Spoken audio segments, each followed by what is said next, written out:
Every single one of the founders said those years running that store together. Yeah. They were the best years. Welcome to the Deep Dive. Today we're really digging into some crucial pieces of American history.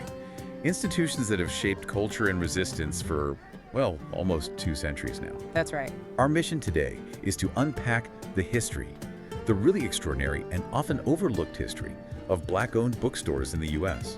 We're using Char Adams' research, especially her book, Black Bookstores, Hubs of Community and Resistance. And what the material makes so clear, I think, is that these places, while you can't just see them as retail shops, not at all. No, definitely not. They were vital cultural hubs, educational centers, even political command centers, really. Exactly. If you read this history, you realize pretty quickly these weren't your typical stores. Adams's work covers a huge span of time. Right. It traces this whole story from the very beginning.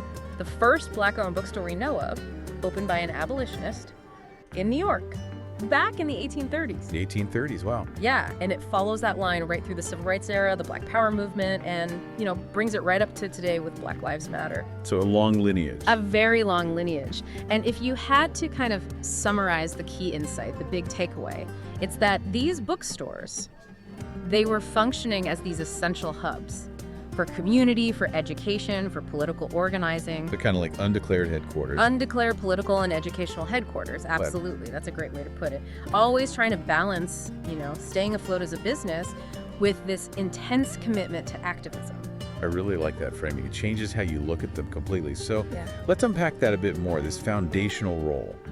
Resistance through knowledge, through having a physical space. I mean, what exactly were these spaces providing that people couldn't get elsewhere, especially in eras of segregation and hostility? Well, 2 really critical things, I'd say. First, access. Access to literature, to Black history, often radical ideas that were just deliberately kept out of mainstream libraries and schools. Right, stuff you couldn't find easily. Exactly. If you wanted your history or certain political texts, this is where you went.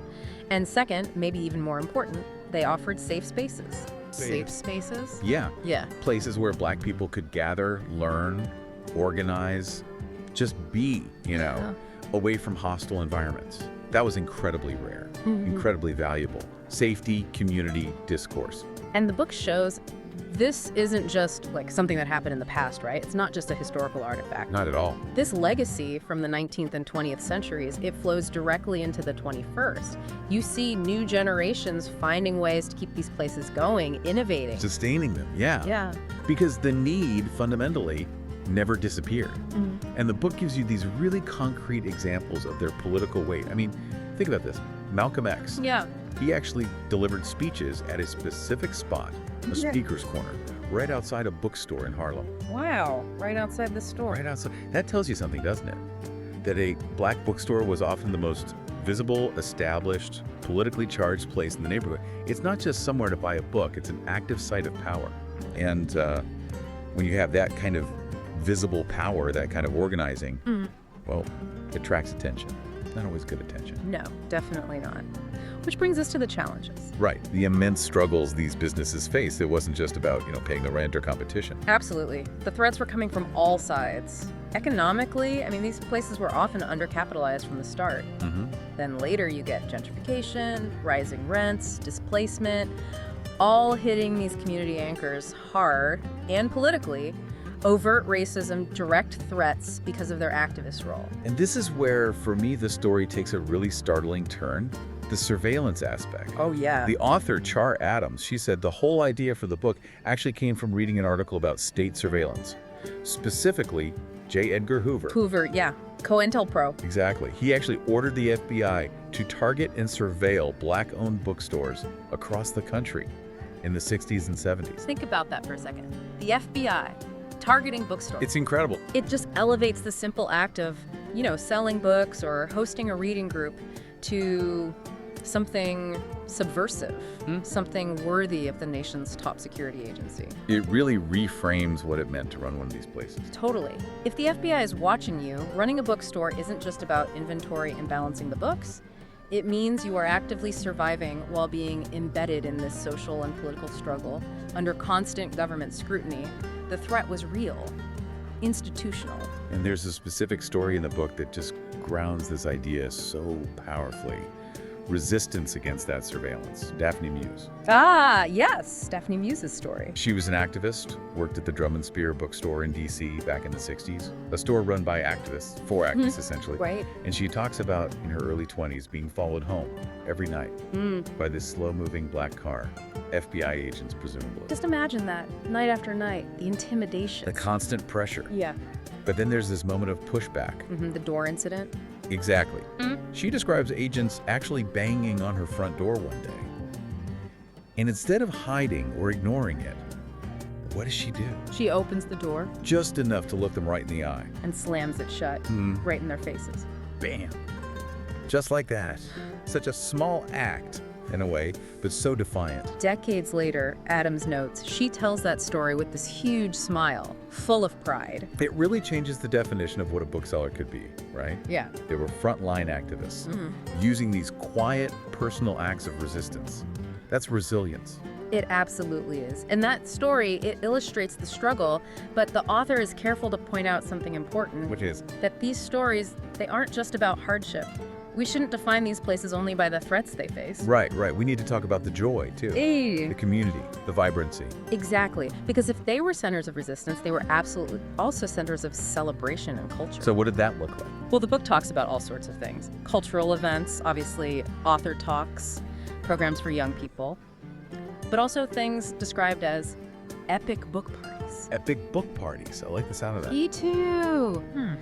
And these weren't just like side activities, they were central. They were the glue holding the community together, vital anchors.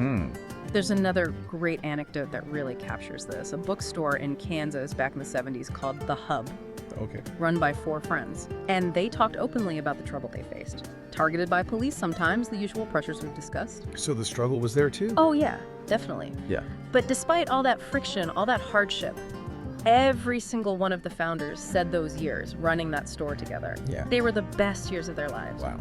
Even with the police targeting. Even with all of it. It really drove home for the author, I think, that the motivation wasn't purely political or just business. It was deeply personal. It was about building community, celebrating together, just as much as it was about struggle.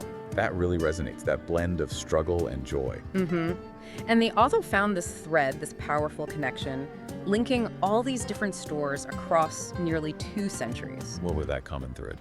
Despite all the differences, different eras, different backgrounds, different ways of doing things, they all shared this one thing, this passionate desire to be in community with people and to support people in ways that actually change their tangible lives. Tangible lives, not just ideas, but real-world impact. Exactly. That mission, changing tangible lives, that's what connects the abolitionist shops in the 1830s to the community hubs operating right now. So bringing this forward, what does all this history mean for us now? I mean, it feels incredibly timely, doesn't it? Extremely timely. With everything going on around curriculum challenges, book bans as they're called, this constant need for community building, for spaces dedicated to free thought. Absolutely. And the book itself, Adams's work, it acts as this vital record. It pulls together business history, cultural history, activism history, and it really cements the role of the Black-owned bookstore. Not as just a passive shop, but as an active, crucial cultural and political site throughout American history. It's been such a fascinating deep dive, really weaving together politics, resistance, culture. So for you, the listener, I think the main takeaways are pretty clear. There's this incredible continuity, right? This mission stretching across centuries. There's the undeniable power of having a dedicated physical space. That safe space we talked about. Exactly. And that essential intersection of activism and knowledge of literacy. Yeah. And as you think about all this, here's something provocative to consider. Char Adams' book, much like the bookstores it describes, doesn't just give you history, it gives you tools. That's a great point. And it actually includes resources. There's a list of all the bookstores mentioned, like a historical map. And crucially, there's a list of books that Black booksellers themselves want everyone to read, like a curriculum. So, if that core mission, the one we identified, that passionate desire to change tangible lives through community and knowledge, if that still holds true, Which it seems to. then we have to ask, right, what actions could you take today in our digital age? Especially when these physical spaces for free thought and community are still being challenged. What can you do to support that mission now? Maybe look at that map, read some books from that list, and then, act on it somehow. A powerful thought to leave you with. Thank you for joining us for the deep dive. Thanks, everyone. We'll see you next time. Grab Black Owned by Char Adams now on sale, $21.95.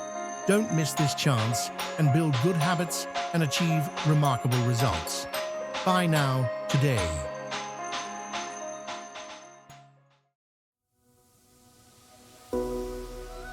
Like and subscribe for more Bookhaven podcasts.